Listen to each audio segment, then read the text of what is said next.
rather than feeling like you have to do everything yourself. And sometimes we do. We let ego get in the way and we say, I can do this by myself. I don't need help. And sometimes we have to sort of own up and just say, it's okay. It's okay to accept help when I need it.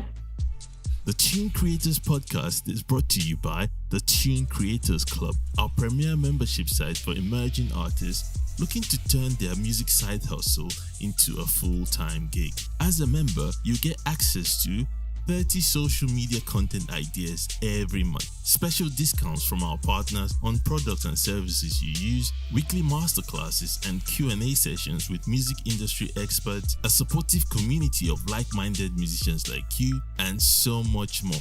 And best of all, the Tune Creators Club is free to join. We'll even throw in a $50 sign-up credit, 30 free social media posts, and 10 awesome freebies to get you started. So what you waiting for? Head over to tunecreators.com to join or click the link in the description below. And now, on to the podcast. Tell us, who's your favorite musical artist and why? My favorite musical artist. To be honest, there's so many. I used to listen to a lot of Gemma Hayes.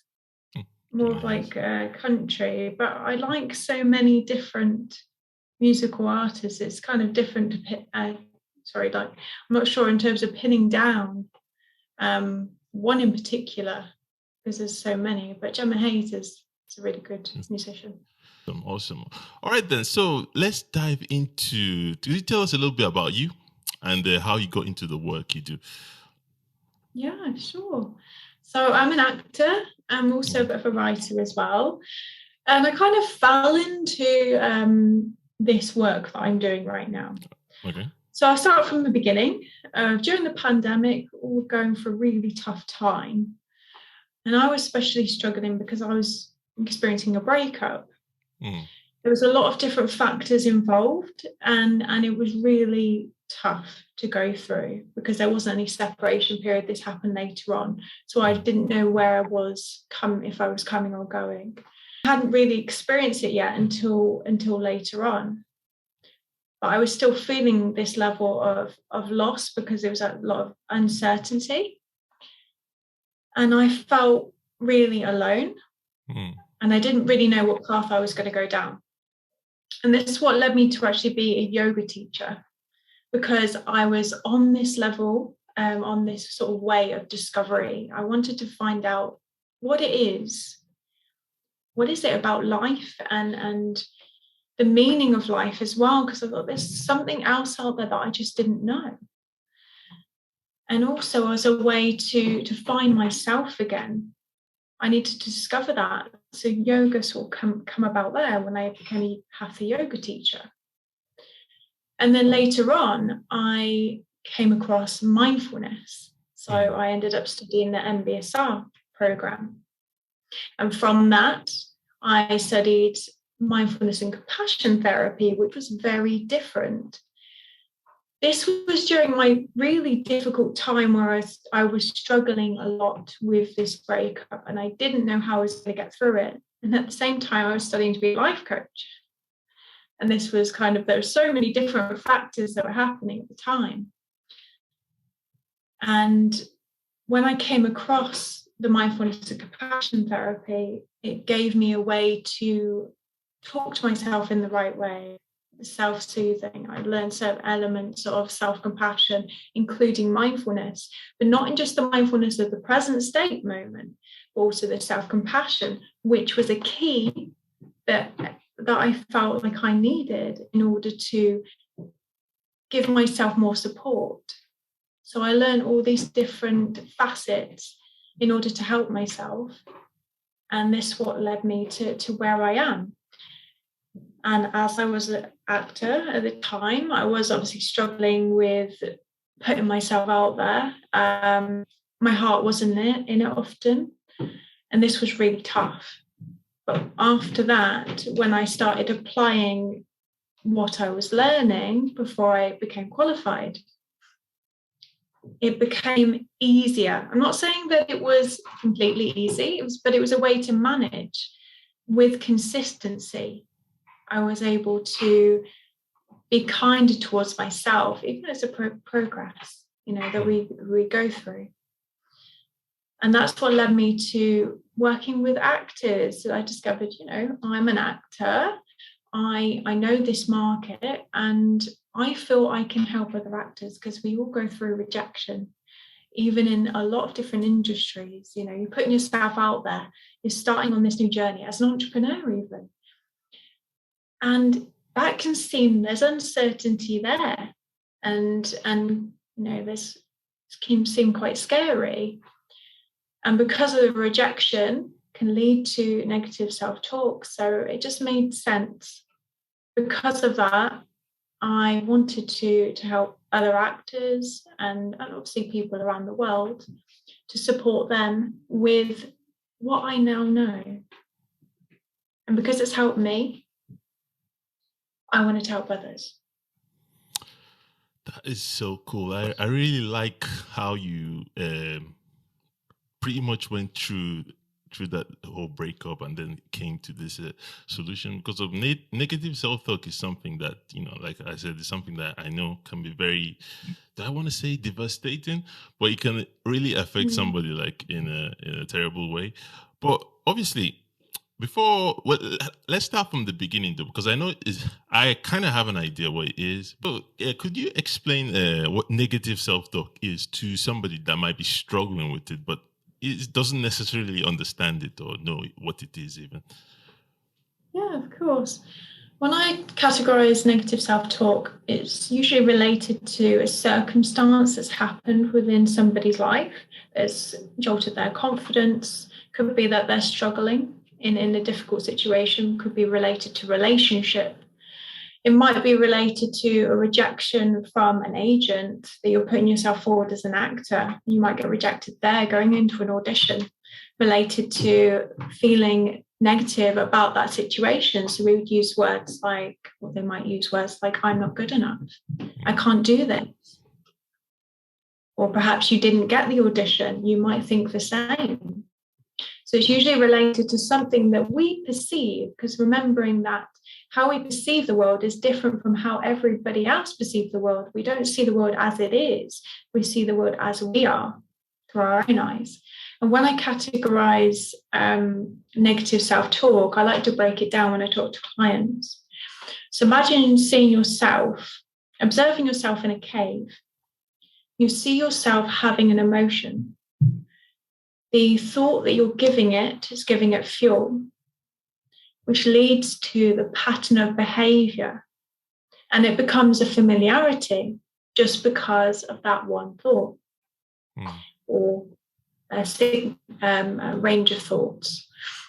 And the result of this can lead to depression, anxiety, unless you recognize it. That's what it comes down to, is self-awareness, improving self-awareness and taking that step forward. It can also lead to a manifestation within the body, sometimes worse. In some respects, it could lead to disease in the body because we're holding on to that negativity, especially anger or resentment or unforgiveness. That can really result in something manifesting in the body in that way. So I can't stress the importance of being kind to yourself, and showing yourself more kindness in those times. That is very, very interesting. I like how you break it down there. And I also like how you use the word being kind to yourself, because it kind of leads me to the next question, which is something you talk about, which is self-compassion and how you could reframe your thoughts. When you say that, could you explain more, as in what do you mean by self-compassion and how to reframe your thoughts? Yes, of course. So when it comes to self-compassion, really what it is being kind to yourself in the face of struggle. And it takes time to be able to do that. But how I break it down is the components that Kirsten Neff talks about, which is mindfulness, being in the present moment, present moment awareness. And the second is self-compassion, being kind to yourself in the face of struggle, recognizing that you're not alone. And then you've got common humanity, recognizing that I'm not the only one struggling in this. There's other people going through this. I'm not alone. It's part of this human experience. So when we bring in the mindfulness side, we might use, so I think it's more helpful to use self-soothing in those times. So it might be helpful to place your hand on your heart. It might be helpful to do that and just say, it's okay, I'm here for you. And that provides a way to lower the stimulation back into the parasympathetic nervous system, out of the fight or flight response system. Interesting. Very, very interesting. I'm thinking for somebody that might be, maybe that has just faced a very bad rejection, let's say career-wise, like a musician now, and he's gone into this, would you say, phase of self-talk where he's now talking, maybe close to being depressed about the whole thing. What are some things, you've talked about mindfulness, but I guess it's important to recognize when you're saying certain things, when you're saying negative self-talk to you. But it's not easy to do so. Like, how can we recognize that we're actually telling ourselves, talking down on ourselves, or saying negative talks to ourselves? Through self-observation, and it does take time, self-awareness. But imagine, I think the best way to do it is imagine that you're talking to a best friend. What would you say to a best friend going through your circumstance? Okay. What words would you use? Would you be unkind? Would you be criticizing them, saying you're not good enough? Or would you say, it's okay, I'm here for you. You're going to be okay, and you've got this, which I often say to myself, you've got this. It's all right, I'm here for you. And once you're able to cultivate that over a period of time, it becomes a new form of a pattern of behavior that you become used to. It's like we learn by repetition. So if you're consistent and you do that through repetition, then it becomes your new pattern of behavior. Because I think through science, it's 30 days to become a habit, to form a new habit. I like that. I like the whole analogy of looking at it as if you're talking to your best friend. That is very, very helpful. So it's kind of like you coming out of your body and giving yourself good advice, basically, on that. Very, very interesting. I like that. I'm thinking though, and like you said, it's something you're gonna have to. I guess this is where the mindfulness comes in, because you need to catch yourself when you're telling yourself these negative thoughts. Is it something that if it's not on somebody's mind at all, if they've never, they just self-talk is just negative self-talk is just normal to them, yeah. How do you?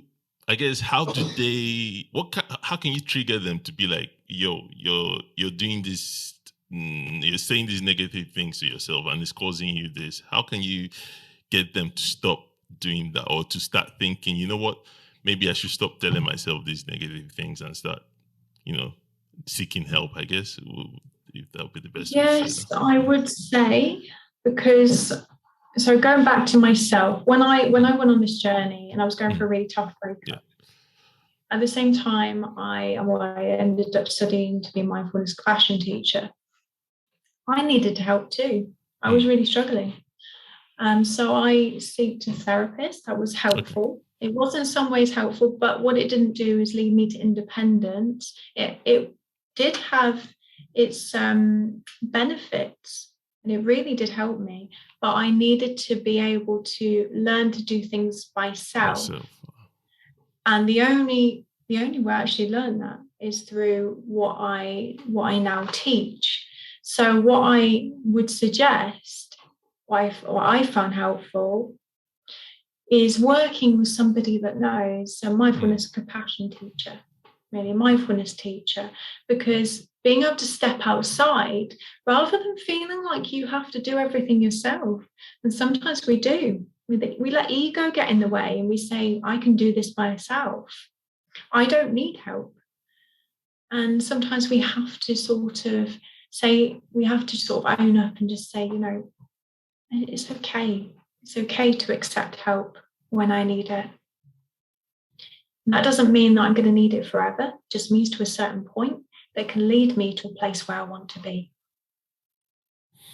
I like that. And I was thinking the same, that I don't think it's necessarily something that you can do by yourself fully anyway. You're going to need some external help at some stage, like to work with a professional like you, because we could get stuck in our own head and I'm sure there's people that have been doing this for 10 years, saying the same things and just, it's pretty much normal to them. So they might need that external factor to tell them, this is not normal. Interesting. I do like that you talk about therapy, though. Do you think it's normal for people, or is it becoming more normal or more acceptable for people to seek help from therapists and, to work with people like you? I think so. I think it's starting to become more normalized now. People are looking at alternative type of therapies, because that's essentially what I offer. Also, because I did a qualification of CPAB, counselor psychotherapist, where it's an alternative type of therapy that I did the qualification, and it offers that combination of therapy as well as mindfulness. So it's understanding your psychological mind in order to combat some of the issues that we experience. I like that. It's definitely a skill, and it's definitely something I do want to develop for my own self as well, because I guess we're all guilty of it, of that negative self-talk at some stage. And Natasha, this has been brilliant, man. You've really, really given us insight into this whole self-talk thing. I like how I really like your analogy of pretending that you're talking to a friend. I think that is brilliant. And because if you're talking to your friend, or if you're consoling your friend, you're never going to give them like bad advice, I guess. You're always going to encourage them to, and you need to do that for yourself. That's awesome. We've come to the end of a awesome chat, but at this stage, I'd like to ask for one final tip for our audience, and it doesn't have to be related to self-talk, but if you could share one health tip with them, what would that be? Helpful tip in terms of musicians or people in that area, yeah. Being kind to yourself. I always say that, and in order to recognize how you're treating yourself in those times, visualizing is helpful. That's really important. Imagining what life you really want, what's important to you. And then you bring in more of the positive, and then you increase the positive emotion. And this is what I teach in my program, increasing the positive emotion and decreasing the negative. It may not be possible to completely get rid of the negative, especially patterns of forms of behavior for a long period of time, because we don't see the world as it is, only as we are. And we form it based on that, and also environment. But if we're able to recognize these patterns, then we can combat them and manage more effectively in those times that we're struggling. I like that. That is a brilliant tip. Be more passionate and compassionate to yourself, basically. I like that. Basically, love yourself more, I guess, and be more like that. Which, thank you so much for that. And obviously, you've talked about your program a lot. Could you tell us tell us more about that and, what it's about? Yeah, sure. So I have 2 different programs at the moment. Okay. I've got a 6-week course, which starts with first week is beginner's mind, seeing everything as fresh and new. Week 2 is connection to the mind and body. So it helps you to break down and understand the mind-body connection. And week 3 is self-compassion. Obviously, I talk about that quite a lot. And then you've got week 4, non-judgment. And instead of seeing your thoughts as right or wrong, you just see them as they are. So we start to unpick that. And you've got week 5, equanimity of mind, and week 6 is sustaining change in order to recognize your patterns of behavior and how you can use it going forward. And then for my other course, I introduce emotional intelligence into that, because I'm also trained in emotional intelligence as a life coach too. That sounds like a very helpful course. I guess it is designed to help somebody who's struggling with maybe low self-esteem to build their self-esteem and get to a better place, I guess. Really like does. It just helps to manage more effectively, and even in those times, because also I will always say that life is a state of impermanence. We never know what's going to happen and what's around the corner, and being able to manage more effectively in those times that happen, and that might be the loss of someone, it might be a relationship breakup. If we can be kind towards ourselves and ask ourselves the right questions, self-soothing, things like that. I also talk about in the book, Creating Joy, because I think I already talked about that, but the book that I contributed to, multi-author book, on my story, my breakup. And right at the end, I include self-compassion practices as what I found helpful in those times. I like that. Definitely will include the links to that in the show notes as well for anybody that wants to check that out.